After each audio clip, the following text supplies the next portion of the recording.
Charge sheet দাখিল হ'ব তাৰ পূৰ্বে মুখ্যমন্ত্ৰী ডক্টৰ হিমন্ত বিশ্ব শৰ্মাৰ জুবিন গাৰ্গ হত্যাকাণ্ড সম্পৰ্কত আন এক বিস্ফোৰণ। নমস্কাৰ, মই অনুপম চক্ৰৱৰ্তী। আপোনালোকে চাই আছে পিপুলছ টিভি, অসম নিউজ এনি আৰু মানুহৰ কথা, মানুহৰ বেথাৰ সমষ্টি। মুখ্যমন্ত্ৰী ডক্টৰ হিমন্ত বিশ্ব শৰ্মাই কৈছে যে সাগৰত আৰু পানী আৰু জুইৰ পৰা সদায় আঁতৰত ৰখাৰ কথা কৈছিল চিকিৎসকে। তাৰ পিছতো কিছু লোকে কেৱল নিজৰ উদ্দেশ্য, নিজৰ কামখেদি কৰিবৰ বাবে সাগৰলৈকে লৈ গৈছিল জুবিন গাৰ্গক। ৰৈ ৰৈ বিনালেৰ উদাহৰণ দাঙি ধৰি মুখ্যমন্ত্ৰী ডক্টৰ হিমন্ত বিশ্ব শৰ্মাই প্ৰশ্ন উত্থাপন কৰে যে চিকিৎসকে বাধা দিয়াৰ পিছতো কেনেকৈ সাগৰলৈ নিয়া হ'ল জুবিন গাৰ্গক। এই প্ৰশ্ন উত্থাপন কৰে। মই ফুল প্লেটৰ জৰিয়তে আপোনালোকক দেখুৱাব খুজিছোঁ মুখ্যমন্ত্ৰীৰ মূল কথাখিনি। মুখ্যমন্ত্ৰীয়ে কৈছে জুবিন গাৰ্গৰ নামত কোনেও ৰাজনীতি নকৰিব। স্পষ্ট কথা মুখ্যমন্ত্ৰীৰ যে জুবিন গাৰ্গৰ নামত ৰাজনীতি নহ'ব। চিকিৎসকৰ বাধাৰ পিছতো কিয় সাগৰলৈ দিছিল জুবিন গাৰ্গক? ৰৈ ৰৈ বিনালে চিনেমা শ্বুটিঙৰ সাগৰত কিয় কৰিছিল বুলি প্ৰশ্ন উত্থাপন কৰিছে। জুবিনক জুই আৰু পানীৰ পৰা আঁতৰি থাকিবলৈ কোৱা হৈছিল। বাধাৰ পিছতো শ্ৰীলংকাত জুবিনক সাগৰলৈ কেনেকৈ নিয়া হ'ল ডাঙৰ প্ৰশ্ন। চিনেমাখনৰ প্ৰযোজকক মই এই কথা সুধিছিলোঁ। বিৰোধীয়ে শ্যাম কানু সিদ্ধাৰ্থক বচাব বিচাৰিছে, কিন্তু জুবিনক আমি ন্যায় দিমেই। এই কথা মুখ্যমন্ত্ৰী ডক্টৰ হিমন্ত বিশ্ব শৰ্মাৰ। জুবিন গাৰ্গৰ নামত কোনো ৰাজনীতি নকৰিব। বিৰোধীক কঠোৰ সমালোচনা মুখ্যমন্ত্ৰী হিমন্ত বিশ্ব শৰ্মাৰ। ৰাজনীতিৰ পৰা জুবিন গাৰ্গক আঁতৰাই ৰাখিব লাগে বুলি তেওঁ আকৌ এবাৰ আহ্বান জনাইছে। আটাইতকৈ ডাঙৰ প্ৰশ্নটো, ডাঙৰ বিষয় এটা উত্থাপন কৰিছে মুখ্যমন্ত্ৰীয়ে যে চিকিৎসকে বাধা দিয়াৰ পিছতো শ্বুটিং কৰিবলৈ সাগৰলৈ কিয় নিছিল জুবিন গাৰ্গক। এই সমগ্ৰ কথা বতৰাৰ পৰা এটা বিশেষ কথাৰ চৰ্চা হোৱাটো প্ৰয়োজন আছে। সেয়া হৈছে যে জুই আৰু পানীৰ পৰা জুবিন গাৰ্গক আঁতৰি থাকিবৰ বাবে বাৰে বাৰে ডাক্তৰ হিতেশ বৰুৱাই নেম কেয়াৰ হস্পিটেলৰ স্বত্বাধিকাৰী ডাক্তৰ হিতেশ বৰুৱাই বাৰে বাৰে পৰামৰ্শ দিছিল। তাৰ পিছতো বিভিন্ন সময়ত জুবিন গাৰ্গ সাগৰলৈ গৈছিল। সাগৰৰ পানীৰ লগত শ্বুটিং হৈছিল। ৰৈ ৰৈ বিনালে তাৰ উদাহৰণ। মুখ্যমন্ত্ৰীৰ বক্তব্য মই শুনোৱাম, কিন্তু তাৰ পূৰ্বে এই বক্তব্যৰ সম্পৰ্কত বিভিন্নজনে বিভিন্ন কথা কৈছে। তেওঁলোকে ক'ব বিচাৰিছে যে ৰৈ ৰৈ বিনালেত সাগৰৰ পাৰত যোৱা কাৰণে জুবিন গাৰ্গৰ একো ক্ষতি হোৱা নাছিল। ক্ষতি হৈছিল পৰিকল্পিত হত্যাকাণ্ডটোৰ বাবে। অৰ্থাৎ ছিংগাপুৰৰ সাগৰৰ পাৰত যিসকল লোক আছিল, সেইসকল লোকৰ অনাদৰ, অৱহেলা আৰু ভিতৰুৱা পৰিকল্পনা বাবেহে জুবিন গাৰ্গক আমি হেৰুৱালোঁ। কিন্তু ইয়াৰ মাজেদি এটা কথা স্পষ্ট, জুবিন গাৰ্গক লৈ যিকোনো ব্যৱসায় কৰিব লগা হ'লেই সকলো বাধাক কিন্তু গুৰুত্ব দিয়া নাছিল এছামে। সেইবাবে ৰৈ ৰৈ বিনালেৰ যি প্ৰযোজক, তেওঁক প্ৰশ্ন উত্থাপন কৰিছে মুখ্যমন্ত্ৰী ডক্টৰ হিমন্ত বিশ্ব শৰ্মাই। ৰৈ ৰৈ বিনালে ছবিখনৰ বাবে সাগৰৰ পাৰটো খুব প্ৰয়োজন আছিল নেকি? ইয়াৰ বিকল্প কৰিব পৰা গ'লহেঁতেন নে নাই? পানী আৰু জুইৰ পৰা যিহেতু আঁতৰি থাকিবলৈ চিকিৎসকে বাধা প্ৰদান কৰিছে, গতিকে সেই তেনেকুৱা পৰিৱেশৰ পৰা আঁতৰাই ৰখাৰ বাবে কোনোবাই আছুতীয়াকৈ চিন্তা কৰিছিল নে নাই? নাই কৰাহেঁতেন ৰৈ ৰৈ বিনালেৰ সাগৰৰ পাৰৰ দৃশ্য আমি নেদেখিলোহেঁতেন। অৰ্থাৎ ইয়াকে বুজা যায় যে জুবিন গাৰ্গৰ আপডালৰ ক্ষেত্ৰত গুৰুত্বপূৰ্ণ ভূমিকা ল'ব লগা মানুহ কোনেও কিন্তু গুৰুত্বপূৰ্ণ ভূমিকা লোৱা নাছিল। আজি ছিংগাপুৰৰ সাগৰৰ পাৰৰ ঘটনাটো হোৱাৰ বাবে এই প্ৰশ্ন উত্থাপন হৈছে, কিন্তু ইয়াৰ পূৰ্বে এনেধৰণৰ প্ৰশ্ন কোনো ভবা নাছিল, অনা নাছিল আৰু জুবিন গাৰ্গক নিয়ন্ত্ৰণ কৰিবলৈও চেষ্টা কৰা নাছিল। হয়, ৰৈ ৰৈ বিনালে সাগৰৰ পাৰত অভিনয় কৰাৰ বাবে জুবিন গাৰ্গ বিপদত পৰা নাছিল, কিন্তু চিকিৎসকেতো বাৰে বাৰে বাধা দিছিল জুই আৰু পানীৰ পৰা আঁতৰত ৰাখিব লাগে। যিসকল তেওঁলোকৰ কাষৰ মানুহ, সেই চিনেমা প্ৰযোজকে হওক বা অন্যান্যই হওক, কিয় তেওঁক সাগৰৰ পাৰলৈ যোৱাত বাধা নিদিলে বা বাধা দিয়া নাই? ইয়াৰ পূৰ্বেও আপোনালোকৰ অৱগত, জুবিন গাৰ্গে সাগৰ ভাল পাইছিল। জুবিন গাৰ্গে পৃথিৱীৰ বিভিন্ন সাগৰত কিন্তু পৰিভ্ৰমণ কৰিছিল, কিন্তু যেতিয়া চিকিৎসকে সাৱধান কৰি দিলে জুই আৰু পানীৰ পৰা আঁতৰি থাকিবলৈ, সেই সময়ৰ পৰাই কিছু পৰিমাণে তেওঁ সাগৰৰ পাৰ নদীৰ পাৰ বা জুইৰ কাষলৈ যোৱাৰ ক্ষেত্ৰত নিজে যি ধৰণে সাৱধান অকণমান হৈছিল সিমানখিনিয়ে আছিল আনসকলে যোনটো পৰামৰ্শ যেনেকৈ দিব লাগে সেই ধৰণে পৰামৰ্শ দিয়া নাছিল অৰ্থাৎ প্ৰত্যেকেই নিজৰ কামখিনি সম্পাদন ঠিকেই কৰিছিল আৰু তেতিয়া জুই আৰু পানীৰ পৰা আঁতৰি থাকিব লগা জুবিন গাৰ্গক কিন্তু জুই বা পানীৰ কাষলৈ লৈ যাবলৈও কুণ্ঠাবোধ কৰা নাছিল মুখ্যমন্ত্ৰীয়ে বোধ কৰোঁ এই প্ৰশ্ন উত্থাপন কৰিছে ৰৈ ৰৈ বিনালেৰ প্ৰসংগত আমি চাৰ্জশ্বিট আহি আছে 12 তাৰিখে 12 তাৰিখৰ চাৰ্জশ্বিটৰ বাবে সমগ্ৰ অসমৰ মানুহে মন দি আছে আৰু আমি লক্ষ্য কৰিম যে অসমৰ মানুহে ভবাৰ দৰে চাৰ্জশ্বিটত সেই বিষয়বিলাক আছে নে নাই মুখ্যমন্ত্ৰীয়ে বাৰম্বাৰ কৈছে যে যিসকলক মই গ্ৰেপ্তাৰ কৰিছোঁ সেইসকল হাই লেভেল মানুহ আৰু সেইসকলক 3 মাহ ধৰি মই জেলত ৰাখিছোঁ আৰু মাটিত শুই আছে মুখ্যমন্ত্ৰীৰ বক্তব্য মুখ্যমন্ত্ৰীৰ মতে ইয়াৰ আগত কোনো এনেকৈ সাহস কৰা নাই বা সাহস নকৰিলেহেঁতেন শ্যামকানু মহন্তৰ দৰে এটা শক্তিশালী চৰিত্ৰ বুলি ভবা মানুহক জেলত এনেকৈ ৰাখিব পাৰিব মুখ্যমন্ত্ৰীৰ মতে মোৰ দম আছে মই ৰাখিছোঁ আৰু মই তেওঁলোকক শাস্তি দিছোঁ আৰু তেওঁলোকৰ শাস্তি হ'ব চাৰ্জশ্বিট ওলালে আপোনালোকে গম পাব তেওঁলোকৰ বিৰুদ্ধে ব্যৱস্থা লোৱা হ'ব কিন্তু সেই সময়ত বিশেষভাৱে ৰাজনীতি নকৰিবৰ কাৰণে মুখ্যমন্ত্ৰীয়ে আহ্বান জনাইছে আৰু ইয়াৰ লগত এই কথা প্ৰশ্ন উত্থাপন কৰিছে যে আজি 3 মাহ ধৰি যে মই জেলত ৰাখিলোঁ আন কোনোবা শক্তিয়ে আন কোনোবা দলে আন কোনোবা চৰকাৰ হ'লে এয়া সম্ভৱ নহ'লহেঁতেন নোৱাৰিলেহেঁতেন ৰাখিব মই ৰাখিছোঁ আৰু উচিত ন্যায় মই দিমেই বুলি মুখ্যমন্ত্ৰী আকৌ এবাৰ ঘোষণা কৰিছে ইয়াৰ লগতে চিনেমা প্ৰযোজকৰ প্ৰসংগটো উত্থাপন কৰিছে কিয় সাগৰৰ পাৰত তেওঁ লৈ গৈছিল কিয় সাগৰৰ পাৰৰ শ্বুটিং কৰিছিল য'ত চিকিৎসকে বাৰে বাৰে বাধা দিয়াৰ পিছতো ইয়াৰ দ্বাৰা মুখ্যমন্ত্ৰীয়ে জনাব বিচাৰিছে যে জুবিন গাৰ্গক ভাল পোৱাৰ নামত যি ধৰণে জুবিন গাৰ্গৰ গুৰুত্ব দিব লাগে পৰিচৰ্যা কৰিব লাগে কাষৰ মানুহে যি ধৰণে সাৱধান হ'ব লাগে সেই ধৰণে সাৱধান হোৱা কিন্তু নাছিল ৰৈ ৰৈ বিনালে সাগৰৰ পাৰৰ শ্বুটিং তাৰ সমুজ্জ্বল উদাহৰণ আৰু ছিংগাপুৰত কি হ'ল আমি সকলোৱে দেখিলোঁ চাৰ্জশ্বিট আহি আছে 12 তাৰিখ বহু চৰ্চিত এই চাৰ্জশ্বিটত হয়তো বহুত কথা থাকিব আৰু মুখ্যমন্ত্ৰীৰ বক্তব্যত এই যে ৰৈ ৰৈ বিনালেৰ সাগৰৰ পাৰৰ শ্বুটিং প্ৰসংগটো হয়তো চাৰ্জশ্বিটত আমি দেখিবলৈ সক্ষম হ'ম অৰ্থাৎ কেৱল ছিংগাপুৰৰ সাগৰৰ পাৰৰ কাহিনীটোৱে সকলো শেষ হ'ব নোৱাৰে ইয়াৰ সমান্তৰালভাৱে সাগৰৰ পাৰলৈ লৈ যোৱা জুইৰ কাষলৈ লৈ যোৱা নদীৰ পাৰলৈ লৈ যোৱা কাষৰ মানুহে তেওঁক ব্যৱহাৰ কৰাৰ যিখন ছবি সেই ছবিখনো বোধ কৰোঁ বহু পৰিমাণে স্পষ্ট হ'ব চাৰ্জশ্বিটত জুবিন গাৰ্গৰ ভগ্নী পামী বৰঠাকুৰে কেইঘণ্টামান পূৰ্বে এটা আপডেট দিছে আপডেট দি কি কৈছে যে দাদা তোক মানুহে ব্যৱহাৰ কৰিলে দাদা তোৰ বন্ধুৱে বিশ্বাসহীনতাৰ কাম কৰিলে আৰু সকলোৱে তোক ব্যৱহাৰ কৰিলে আৰু পেলাই দিলে তোৰ কথা নাভাবিলে তোৰ শৰীৰটোৰ কথা চিন্তা নকৰিলে পামী বৰঠাকুৰে আওপাকে আত্মীয়ৰ কথাও কৈছে যে যিবিলাক ঘৰৰ মানুহ সেইবিলাক মানুহে তোৰ কথা নাভাবিলে আজি সেইকাৰণে তই আমাৰ কাষত নোহোৱা হৈ গলি আৰু ইয়াৰ এটা উদাহৰণ হিচাপে ৰৈ ৰৈ বিনালে ছবিখনৰ সাগৰৰ পাৰৰ দৃশ্যটোৰ প্ৰসংগত মুখ্যমন্ত্ৰী যথেষ্ট সোচ্চাৰ হৈছে আৰু বিষয়টোক লৈ সাংঘাতিকভাৱে চৰ্চা হৈছে আপুনি কি ভাবে যে ছিংগাপুৰৰ সাগৰৰ পাৰত মৃত্যু হোৱা জুবিন গাৰ্গৰ মৃত্যু আচলতে হত্যা এই কথা আমি নিশ্চিত হৈছোঁ পৰিকল্পিত হত্যা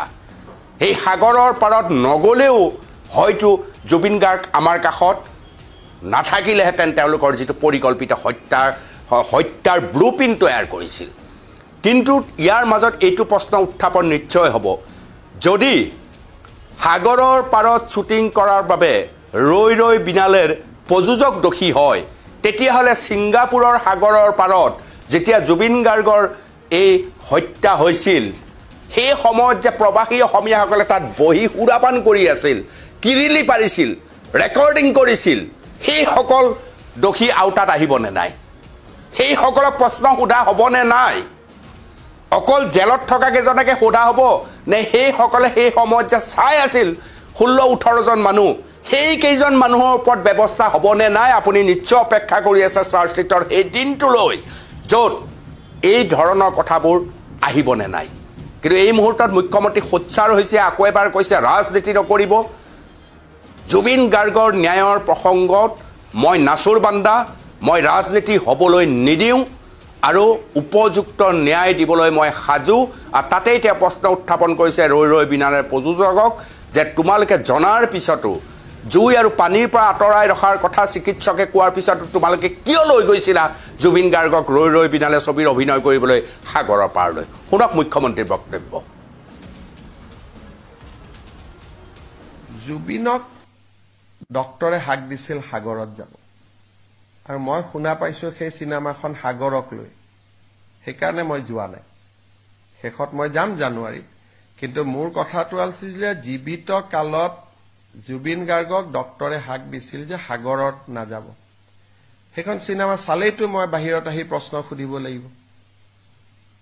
যে সাগৰত কেনেকৈ জুবিন গ'ল সেইকাৰণে মই বোলো লাষ্টত এদিন ধুনীয়াকৈ চাম কিন্তু চিনেমাখনৰ যদি আপোনালোকে দৃশ্যপট দেখে আগতে মই কথাটো কোৱা নাছিলো কাৰণ চিনেমাখন ভাল কৰি চলক বুলি কিন্তু চিনেমাখনৰ শ্বুটিং সাগৰত হৈছিল আৰু নেম কেয়াৰ হস্পিটালত জুবিনক ক্লিয়াৰলি ইনষ্ট্ৰাকচন দিয়া হৈছিল যে জুবিন সাগৰ আৰু জুইৰ কাষত যাব নোৱাৰে গতিকে আপোনালোকেও এই প্ৰশ্নটো কতো কৰা মই দেখা নাই যে কেনেকৈ জুবিন সাগৰত গ'ল সিদিনাখন চিনেমাখনৰ প্ৰযোজক মোৰ তাত আহোঁতে মই তেওঁক সুধিছিলোঁ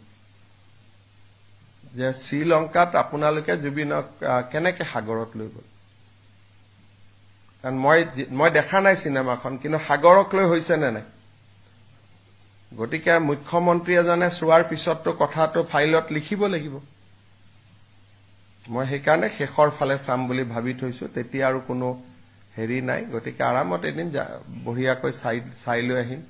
আৰু জুবিনৰ চিনেমা চোৱা নাই কাৰণে মই পোষ্ট মালনা দিও চাব নাই যোৱা একেবাৰে লাষ্টত যাম গোটেইখিনি কৰি কিন্তু এই কথাটো মোৰ মনত কুটকুটাই থাকে মই এনে নকওঁ বুলি ভাবো কিন্তু তথাপিতো কুটকুটাই আছিল কাৰণে ওলাই গ'ল যে ইমান ডক্টৰে হাক দিয়াৰ পিছতো এইকাৰণে যে মই যোৱাবাৰ কৈছিলো এটা ইণ্টাৰভিউত যে জুবিনৰ ইনকুৱাৰীৰ পিছত আৰু এটা ইনকুৱাৰী হ'ব নেগলেক্টৰ ওপৰত কাৰণ ক্লিয়াৰলি লিখি দিয়া আছিল চাৰ্টিফিকেট আছে যে জুবিন জুই আৰু পানীত যাব নোৱাৰি চিনেমাখনৰ শ্বুটিং কেনেকৈ পানীত হৈছিল তাৰমানে জুবিনৰ জীৱনক লৈ বহুত দিন আগৰ পৰাই আমি বহুতে হেতালি খেলি আছিলো হয় না মই ঠিক কথা কৈছো নে নাই গতিকে সেইকাৰণে কবাত যেতিয়া মই নাযাওঁ তেতিয়া বুজি পাব যে কিবা এটা কাৰণ আছে সেইকাৰণে মই অলপ দূৰে দূৰে ঘূৰি থাকো বাকিটো আৰু কি আছে মই চিনেমাখন চোৱা নোচোৱাৰ লগতো চিনেমাখনৰ জনপ্ৰিয়তা কম বেছি নহয় নে হ'ব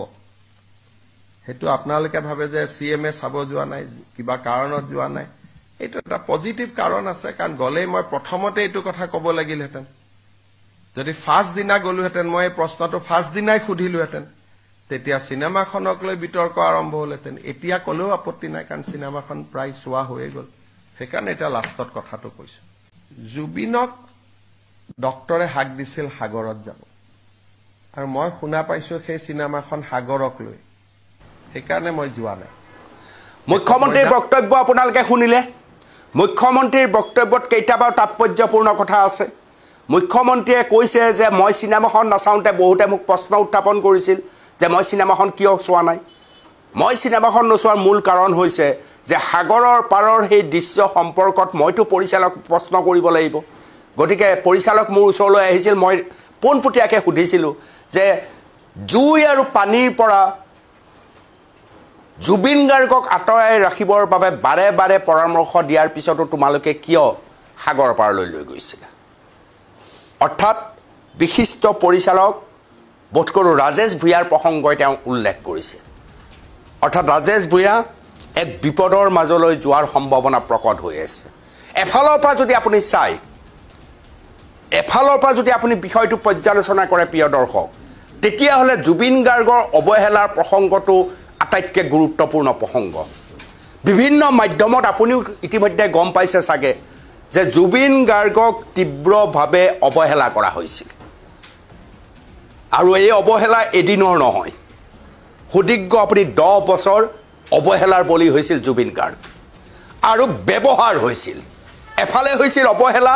আনফালে ব্যৱহাৰ হৈছিল আপোনাৰ মোৰ হাৰ্টথ্ৰব যাৰ নাম শুনিলে আমি ৰোমাঞ্চিত হওঁ যাক লগ পাবৰ বাবে আমি উৎসাহিত হৈ থাকোঁ আৰু এবাৰ লগ পালেই আমাৰ মন ভৰি যায় আমাৰ চকুৱে মুখে উজ্জ্বলতা স্পষ্ট হয় সেই মানুহজনক কাখৰ বহুত মানুহে অৱহেলা কৰিছে আৰু ব্যৱহাৰ কৰিছে এই শুনি আপোনাৰো বেয়া লাগে এ আমি বুজি পাওঁ ৰাজনীতিৰ কথা ৰাজনীতিত থাকিব কিন্তু ব্যক্তিগতভাৱে আপুনি যদি বিশ্লেষণ কৰে তেতিয়াহ'লে কাখৰীয়া মানুহবিলাক কিন্তু কম দোষী নহয় কাৰণ জুবিন গাৰ্গ তীব্ৰ অৱহেলাৰ বলি হৈছিল সুদীৰ্ঘ সময় ধৰি বহু বছৰ ধৰি অৱহেলাৰ বলি হৈছিল আৰু এফালে অৱহেলাৰ বলি হৈছে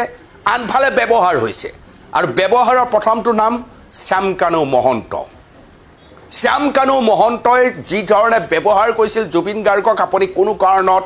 শ্যামকানুক ক্ষমা কৰিব নোৱাৰে সুদীৰ্ঘ সময় ধৰি বেপাৰ চলাইছিল শ্যামকানুৱে আৰু এই বেপাৰ চলোৱাৰ ক্ষেত্ৰত চৰকাৰে কিন্তু কোনো ধৰণৰ ব্যৱস্থা ল'ব পৰা নাছিল এইটো সত্য কথা ইখনৰ পিছত সিখন বেপাৰ চলাইছিল বেপাৰৰ সংখ্যা ইমান বেছি বাঢ়ি গৈছিল যে নৰ্থ ইষ্ট ফেষ্টিভেলৰ পৰা ৰঙালীৰ জন্ম হৈছিল ভাবক বেপাৰ এবছৰত এবাৰ কৰি ইমান বেছি খকুৱা হৈ গৈছিল শ্যামকানুৱে লাষ্টত আকৌ ৰঙালীৰ জন্ম দিছিল ছমাহ বেপাৰ আৰম্ভ কৰিছিল আৰু সেই বেপাৰ বন্ধ কৰিবলৈ চৰকাৰে কোনো পদক্ষেপ লোৱা নাছিল এইটো সত্য কথা সেই সময়ত চৰকাৰে পদক্ষেপ লোৱা প্ৰয়োজন আছিল কাৰণ শ্যামকানু মহন্তই যি কথা কয় কামেৰে হেয়া হোৱা নাছিল তেওঁ ক'ত উদ্যোগপতিৰ জন্ম দিছিল তেওঁ ক'ত অসমৰ আৰ্থ সামাজিক গতি সলনি কৰিছিল এই অনুষ্ঠানৰ দ্বাৰা নৰ্থ ইষ্ট ফেষ্টিভেলটো এটা পোনপটীয়া বেপাৰ আৰু বনিয়াৰ উদ্যোগ আছিল ইয়াত জুবিন গাৰ্গক পইচা পাতি নিদিয়াকৈ লৈ গৈছিল তৈলমৰ্দন কৰিছিল ব্যৱহাৰ কৰিছিল তাৰপিছত শেষ আকৌ ছমাহ পিছত ৰঙালী অনুষ্ঠান পইচা খাই ইমান বেছি খকুৱা হৈ গৈছিল শ্যামকানু মহন্ত আৰু সেই সময়ত চৰকাৰ দৃষ্টিত পৰা নাছিল এই শ্যামকানুৰ এই কাৰ্য সেই সময়ত আওপাকে বিভিন্ন মন্ত্ৰী বিধায়কক কেনেকৈ পতাবলৈ সক্ষম হৈছিল শ্যামকানু মহন্তই ইউটো চিন্তাৰ বিষয় ইউটো আলোচনাৰ বিষয় হ'ব লাগিব গতিকে চৰকাৰ 100% গোটেই বিষয়টোত নিকা তেনেকুৱাও নহয় শ্যামকানু মহন্তক যদি নিয়ন্ত্ৰণ নাকি লগালেহেঁতেন কাৰণ বহু সময়ত অসমৰ মানুহে কৈ আছিল এই শ্যামকানু মহন্তই লুণ্ঠন চলাই আছে বেপাৰ চলাইছে কেতিয়াবা থাইলেণ্ডত কেতিয়াবা ছিংগাপুৰত কেতিয়াবা নতুন দিল্লীত কেতিয়াবা গুৱাহাটীত আৰু সেইকাৰণে মানুহে কৈছিল যে ফেষ্টিভেল মহন্ত কেৱল ফেষ্টিভেল পাতিছিল আৰু কেন্দ্ৰীয় আৰু ৰাজ্য চৰকাৰৰ পৰা ক'ত কেনেকৈ টকা গোটাব লাগে শ্যামকানু মহন্তই বুদ্ধি উলিয়াই লৈছিল আৰু সেই বুদ্ধিক নিয়ন্ত্ৰণ কৰিবলৈ কোনো এজন মানুহ নাছিল চৰকাৰ তাত বিফল হৈছিল যেনেকৈ ৰাজেশ ভূঞাই সাগৰৰ পাৰত নি পেলাই শ্বুটিং কৰাইছিল বিফল হৈছিল নিজৰ লক্ষ্য আৰু উদ্দেশ্যৰ কথা ভাবিছিল চিনেমাখনৰ গুৰুত্বৰ কথা ভাবিছিল জুবিন গাৰ্গ যাব খুজিলেও নিয়ন্ত্ৰণ কৰিব পৰা ধৰণৰ শক্তি ৰাজেশ ভূঞাহঁতৰ নাছিল ঠিক তেনেকৈ শ্যামকানুৱে এফালৰ পৰা যে লুণ্ঠন চলাই আছিল চাৰিওফালে এটা যে বেপাৰ চলাই আছিল এবছৰীয়া বেপাৰটো যে ছমাহলৈ পৰ্যবেক্ষিত কৰা দুটা বেপাৰ সমানে চলাই আছিল তাকো নাকি লগাবলৈ কিন্তু কোনো নাছিল ইও সত্য কথা আৰু এই সত্যৰ ৰূপৰেখা অংকন কৰি এনেকুৱা পৰিৱেশ আৰু পৰিস্থিতি আজি কৰি পেলোৱা হ'ল কি হ'ল আমি ইতিমধ্যে দেখিলোঁ প্ৰিয় দৰ্শক নাই এতিয়া আৰু এতিয়া আমি চাৰ্জশ্বিটৰ বাবে অপেক্ষাত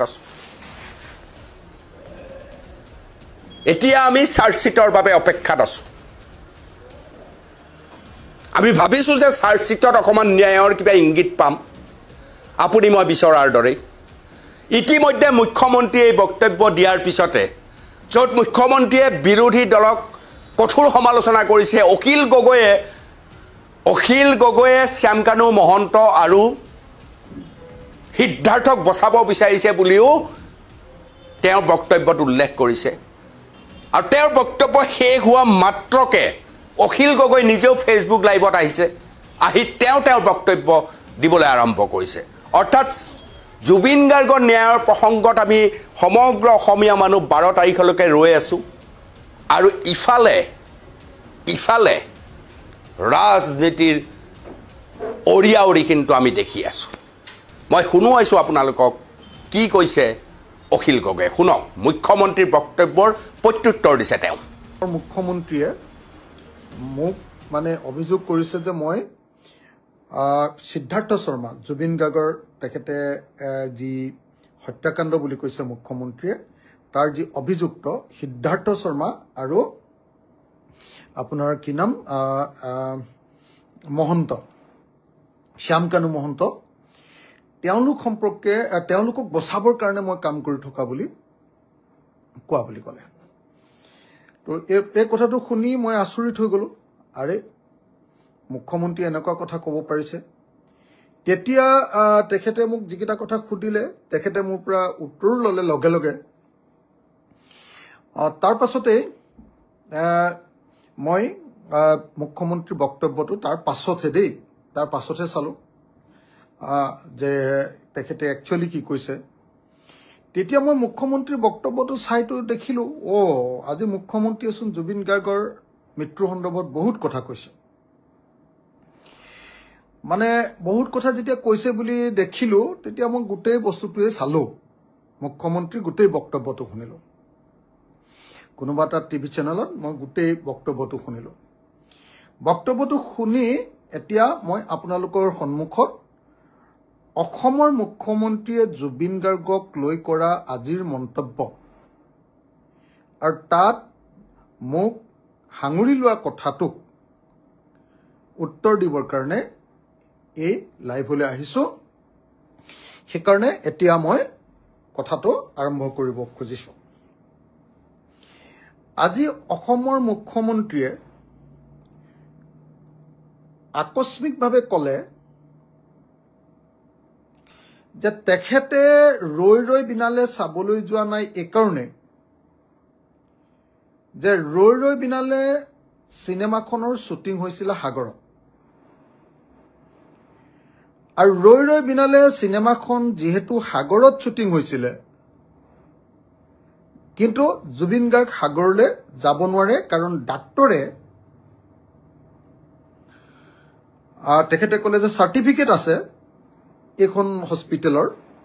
কি কয় আপোনাৰ কিবা এখন হস্পিটেল এখন এই যে ডাক্তৰজন যে সাধাৰণতে ওলাই থাকে খুব টিভিত কি বুলি কয় কি হস্পিটেল কয় নেম কেয়াৰ নহয় এখন কিবা আছিলে নেম কেয়াৰ কিবা এখন হস্পিটেল আছিলে সেই হস্পিটেলখনৰ চাৰ্টিফিকেট আছে বুলি ক'লে যে সেই হস্পিটেলখনৰ চাৰ্টিফিকেট আছে আৰু সেই হস্পিটেলখনৰ চাৰ্টিফিকেটত কৈ দিছে যে জুবিন গাৰ্গে জুই আৰু পানীৰ কাষলৈ যাব নালাগে আৰু যিহেতু জুবিন গাৰ্গ সাগৰৰ কাষলৈ গৈছে সাগৰত গৈ শ্বুটিং কৰিছে গতিকে মুখ্যমন্ত্ৰী হিচাপে তেওঁ কৈছে যে সেই চিনেমাখন মই চাব নোৱাৰো যদি চাওঁ তেতিয়াহ'লে বোলে ফাইলত মই নোট দিব লাগিব তাৰমানে চিনেমা কৰা মানুহকেইটাক ধৰি আনিব লাগিব তাৰমানে প্ৰযোজক পৰিচালক এক্টৰ আৰু গোটেই প্ৰক্ৰিয়াটোত তেওঁৰ ৱাইফ জড়িত আছে আমাৰ মৰমৰ বৌ জড়িত আছে তেওঁলোককো তাৰমানে ধৰি আনিব লাগিব এনেকুৱাই ইংগিত দিছে নহয় জানো তাৰমানে নোট দিব লাগিব বুলি যেতিয়া কৈছে এয়া হৈছে অখিল গগৈৰ মন্তব্য আপোনালোকে শুনিলে আৰু অখিল গগৈৰ এই মন্তব্যত আমি কি বুজিলো অখিল গগৈয়ে কৈছে ইয়াৰ বাবে হিমন্ত বিশ্ব শৰ্মা দায়ী হিমন্ত বিশ্ব শৰ্মাই জুবিন গাৰ্গৰ ডাঙৰ শত্ৰু আৰু হিমন্ত বিশ্ব শৰ্মাই ইতিমধ্যে ঘোষণা কৰিছে যে অখিল গগৈ এই জুবিন গাৰ্গৰ হত্যাকাৰীক বচাব খোজা অন্যতম মানুহ এয়া হৈছে ৰাজনীতিৰ ৰং ৰাজনীতিৰ চং কিন্তু এই মুহূৰ্তত আটাইতকৈ ডাঙৰ কথাটো হৈছে অৱহেলা আৰু ব্যৱহাৰ এই দুটা বিষয়ৰ পৰ্যালোচনা অতি প্ৰয়োজন আছে প্ৰিয় দৰ্শক আপোনালোকে মতামত দি লওক আপোনালোকে কমেণ্ট কৰক অৱহেলা হোৱাটো হয় 100% সত্য কথা অৱহেলা হৈছিল জুবিন গাৰ্গৰ লগত জুবিন গাৰ্গক ব্যৱহাৰ কৰিছিল ইউ 100% সত্য আৰু আপুনি আচৰিত হ'ব আপুনি মই ব্যৱহাৰ কৰা নাই কাখৰ মানুহে ব্যৱহাৰ কৰিছিল যোনে জুবিন গাৰ্গক কাখৰ পৰা লৈছিল সেই সকল আটাইতকৈ বেছি ব্যৱহাৰ কৰিছে সেইবাবে বোধকৰো মুখ্যমন্ত্ৰীয়ে ৰাজেশ ভূঞাৰ বিষয়টো উত্থাপন কৰিছে যদিও তেওঁৰ নাম কোৱা নাই আমি অনুমান কৰিছোঁ ৰাজেশ ভূঞাৰ প্ৰসংগই হ'ব যে সাগৰৰ পাৰত শ্বুটিং কৰিবলগীয়া কি কথা আছে ডাক্তৰ হিতেশ বৰুৱাই বাৰে বাৰে পৰামৰ্শ দিছে যে জুই আৰু পানীৰ পৰা আঁতৰাই ৰাখিব লাগে জুবিন গাৰ্গক তেওঁলোকে সেই সাগৰৰ পাৰত পানীৰ ওচৰতে শ্বুটিং কৰিবলৈ কিয় লৈ গৈছিল জুবিন গাৰ্গক আৰু সেইবাবে তেওঁ চিনেমা চোৱা নাই জানুৱাৰীত চিনেমা চাব কিন্তু প্ৰশ্ন আছে গতিকে এই প্ৰশ্ন সুধিব লাগিব সেইবাবে তেওঁ জানুৱাৰীত চিনেমা চাব ইত্যাদি ইত্যাদি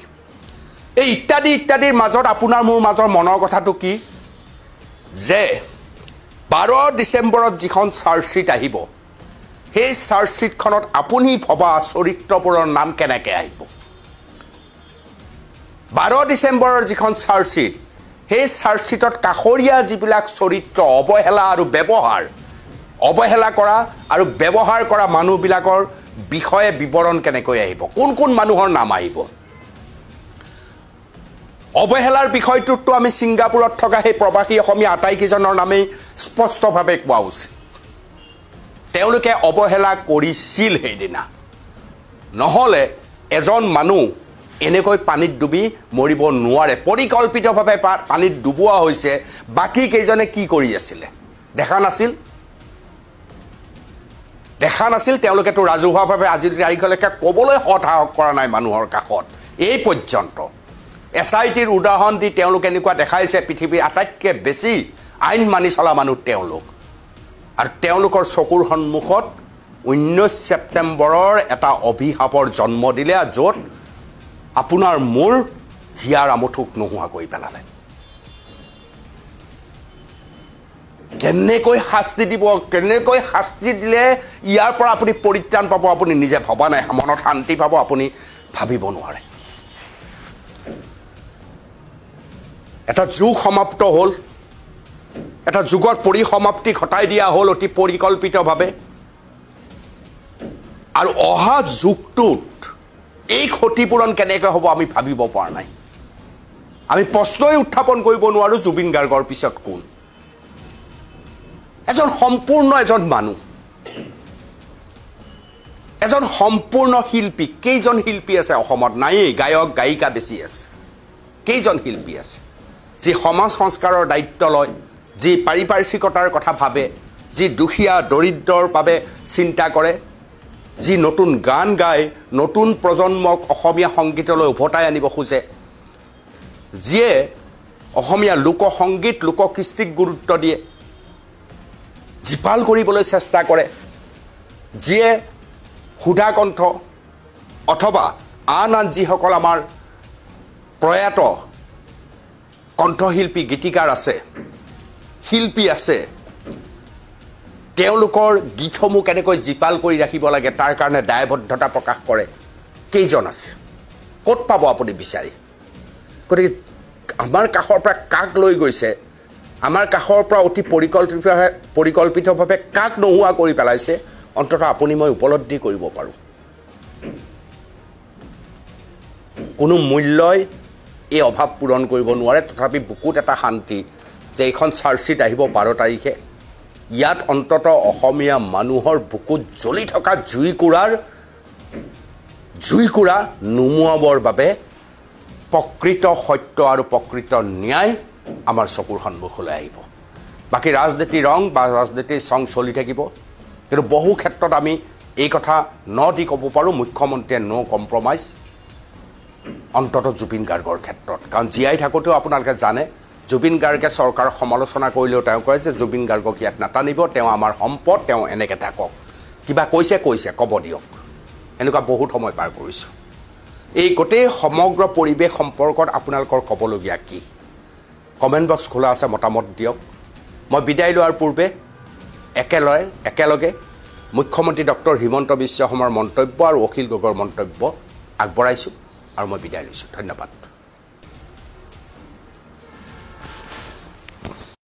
কিন্তু সাগৰক লৈ হৈছে নে নাই গতিকে মুখ্যমন্ত্ৰী এজনে চোৱাৰ পিছততো কথাটো ফাইলত লিখিব লাগিব মই সেইকাৰণে শেষৰ ফালে চাম বুলি ভাবি থৈছো তেতিয়া আৰু কোনো হেৰি নাই গতিকে আৰামত এদিন বঢ়িয়াকৈ চাই লৈ আহিম আৰু জুবিনৰ চিনেমা চোৱা নাই কাৰণে মই পোষ্ট মালনা দিও চাব নাই যোৱা একেবাৰে লাষ্টত যাম গোটেইখিনি কৰি কিন্তু এই কথাটো মোৰ মনত কুটকুটাই থাকে মই এনে নকওঁ বুলি ভাবো কিন্তু তথাপিতো কুটকুটাই আছিল কাৰণে ওলাই গ'ল যে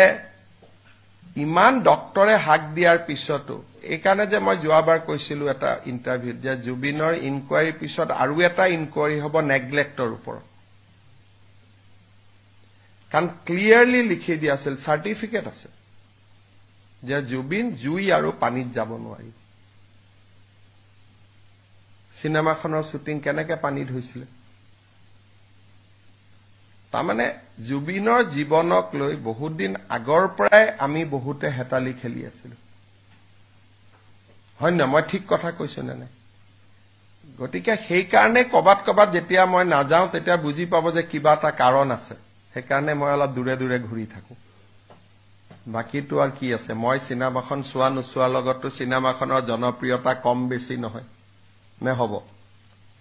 হেতু আপোনালোকে ভাবে যে সিএমএ চাব যোৱা নাই কিবা কাৰণত যোৱা নাই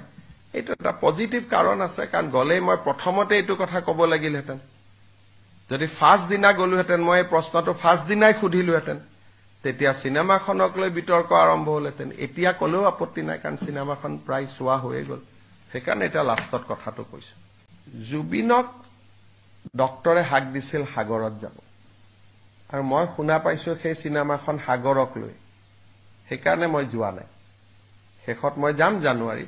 কিন্তু মোৰ কথাটো আছিল যে জীৱিত কালত জুবিন গাৰ্গক ডক্টৰে হাক দিছিল যে সাগৰত নাযাব সেইখন চিনেমা চালেইতো মই বাহিৰত আহি প্ৰশ্ন সুধিব লাগিব যে সাগৰত কেনেকৈ জুবিন গ'ল সেইকাৰণে মই বোলো লাষ্টত এদিন ধুনীয়াকৈ চাম কিন্তু চিনেমাখনৰ যদি আপোনালোকে দৃশ্যপট দেখে আগতে মই কথাটো কোৱা নাছিলো কাৰণ চিনেমাখন ভাল কৰি চলক বুলি কিন্তু চিনেমাখনৰ শ্বুটিং সাগৰত হৈছিলে আৰু নেম কেয়াৰ হস্পিটালত জুবিনক ক্লিয়াৰলি ইনষ্ট্ৰাকচন দিয়া হৈছিলে যে জুবিন সাগৰ আৰু জুইৰ কাষত যাব নোৱাৰে গতিকে আপোনালোকেও এই প্ৰশ্নটো কতো কৰা মই দেখা নাই যে কেনেকৈ জুবিন সাগৰত গ'ল সিদিনাখন চিনেমাখনৰ প্ৰযোজক মোৰ তাত আহোঁতে মই তেওঁক সুধিছিলো যে শ্ৰীলংকাত আপোনালোকে জুবিনক কেনেকৈ সাগৰত লৈ গ'ল কাৰণ মই দেখা নাই চিনেমাখন কিন্তু সাগৰক লৈ হৈছে নে নাই গতিকে মুখ্যমন্ত্ৰী এজনে চোৱাৰ পিছততো কথাটো ফাইলত লিখিব লাগিব মই সেইকাৰণে শেষৰ ফালে চাম বুলি ভাবি থৈছো তেতিয়া আৰু কোনো হেৰি নাই গতিকে আৰামত এদিন বঢ়িয়াকৈ চাই লৈ আহিম আৰু জুবিনৰ চিনেমা চোৱা নাই কাৰণে মই পোষ্ট মালনা দিও চাব নাই যোৱা একেবাৰে লাষ্টত যাম গোটেইখিনি কৰি কিন্তু এই কথাটো মোৰ মনত কুটকুটাই থাকে মই এনে নকওঁ বুলি ভাবো কিন্তু তথাপিতো কুটকুটাই আছিল কাৰণে ওলাই গ'ল যে ইমান ডক্টৰে হাক দিয়াৰ পিছতো এইকাৰণে যে মই যোৱাবাৰ কৈছিলো এটা ইণ্টাৰভিউত যে জুবিনৰ ইনকুৱাৰীৰ পিছত আৰু এটা ইনকুৱাৰী হ'ব নেগলেক্টৰ ওপৰত কাৰণ ক্লিয়াৰলি লিখি দিয়া আছিল চাৰ্টিফিকেট আছে যে জুবিন জুই আৰু পানীত যাব নোৱাৰি চিনেমাখনৰ শ্বুটিং কেনেকৈ পানীত হৈছিলে তাৰমানে জুবিনৰ জীৱনক লৈ বহুত দিন আগৰ পৰাই আমি বহুতে হেতালি খেলি আছিলো হয় না মই ঠিক কথা কৈছো নে নাই গতিকে সেইকাৰণে কবাত যেতিয়া মই নাযাওঁ তেতিয়া বুজি পাব যে কিবা এটা কাৰণ আছে সেইকাৰণে মই অলপ দূৰে দূৰে ঘূৰি থাকো বাকিটো আৰু কি আছে মই চিনেমাখন চোৱা নোচোৱাৰ লগতো চিনেমাখনৰ জনপ্ৰিয়তা কম বেছি নহয় নে হ'ব হেতু আপোনালোকে ভাবে যে সিএমএ চাব যোৱা নাই কিবা কাৰণত যোৱা নাই এইটো এটা পজিটিভ কাৰণ আছে কাৰণ গলে মই প্ৰথমতে এইটো কথা ক'ব লাগিলহেঁতেন যদি ফাৰ্ষ্ট দিনা গলোহেঁতেন মই এই প্ৰশ্নটো ফাৰ্ষ্ট দিনাই সুধিলোহেঁতেন তেতিয়া চিনেমাখনক লৈ বিতৰ্ক আৰম্ভ হ'লহেঁতেন এতিয়া ক'লেও আপত্তি নাই কাৰণ চিনেমাখন প্ৰায় চোৱা হৈয়ে গ'ল সেইকাৰণে এটা লাষ্টত কথাটো কৈছো তো কেইদিনমানৰ আগত অসমৰ মুখ্যমন্ত্ৰীয়ে কি কৈছিলে আপোনালোকৰ মনত আছেনে যেতিয়া সাংবাদিকে তেওঁক সুধিছিলে যে আপুনি ৰৈ ৰৈ বিনালে কিয় চাবলৈ যোৱা নাই তেতিয়া তেখেতে কি কৈছিলে সমগ্ৰ অসমৰ মানুহে যেতিয়া প্ৰশ্ন কৰিছিলে যে কাশ্মীৰী ফাইল চাবৰ কাৰণে আপুনি অসমত অৰ্ধ ছুটি দিছিলে আধা ছুটি দি দিছিলে ৰেভিনিউ ফ্ৰী কৰি দিছিলে কি কয় এইটো আপোনাৰ টেক্স ফ্ৰী কৰি দিছিলে কিন্তু জুবিন গাৰ্গৰ সিনেমাখনৰ কাৰণে আপুনি কিয় এবাৰো এপিল কৰা নাই কিয় এবাৰ চাবলৈ কোৱা নাই কিয় এবাৰ আপুনি নিজে চাবলৈ যোৱা নাই এই প্ৰশ্ন যেতিয়া অসমৰ মানুহে কৰিছিলে তেতিয়া তেখেতে স্পষ্টকৈ কৈছিলে যে মই যদি যাওঁ সিনেমা হলত দিগদাৰ হ'ব কি বুলি কৈছিলে যে মোৰ লগত 26 জন পিএছও থাকে পুলিচ থাকে সিকিউৰিটি আমি হেডনাহে গম পালো যে তেখেতৰ লগত 26 জন পুলিচ থাকে অথচ আমাৰ সকলোকে এমএলএ সবকে কৈ আছিল যে পিএছও তহঁতি সবে কমাই লও মুক্ত হেকাৰণে অকল 3 জনে দি ৰাখিছে সবকে কৈছিল যে পিএছও সেসো কমাই লও সবকে তেওঁটো এপিল কৰিছিল না নাই আমাকনো কোনে মাৰিব এনেকে বুলি এপিল কৰিছিল না নাই তেখেতে খেদিনা কলে বুলে মোৰ হাতত মোৰ লগত 26 জন সিকিউৰিটি থাকে ইমানবোৰ মানুহ গলে সিনেমা হলত দিগদাৰ হ'ব যদি কথাটো হেতু নহয় তেতিয়া হলে অন্তত হেতু কথা তেখেতে ক'ব না লাগিছিল মই কি কাৰণে চাবলৈ নাযাওঁ আপোনালোকক ভৱিষ্যতে কম বুলি ক'ব লাগিছিল এজন মুখ্যমন্ত্ৰীৰ আসনত বহা মানুহে যিদিনা মানুহে খুদিলে যে আপুনি কিয় ৰৈ ৰৈ বিনালে চাবলৈ যোৱা নাই সাংবাদিকে যেতিয়া খুদিলে তেখেতে কলে যে মই এই কাৰণে চাবলৈ যোৱা নাই যে অসমৰ বহুত মানুহে চাবলৈ যাব আৰু চাবলৈ যাওঁতে যদি মই 26 জন সিকিউৰিটি লগত লৈ যাওঁ তেতিয়া হলে দৰ্শকসকলৰ অসুবিধা হ'ব সিনেমা হল এটা এদিনৰ কাৰণে বুক হৈ যোৱাৰ নিচিনা হ'ব তেতিয়া হলে অসুবিধা হ'ব এতিয়া মোক আপোনালোকে কওক যে এজন মুখ্যমন্ত্ৰীয়ে কলে যে সিকিউৰিটিৰ কাৰণে মই যাব নোৱাৰো মানুহৰ অসুবিধা হ'ব সেইজন অসমৰ মুখ্যমন্ত্ৰীয়ে কেইটামান দিনৰ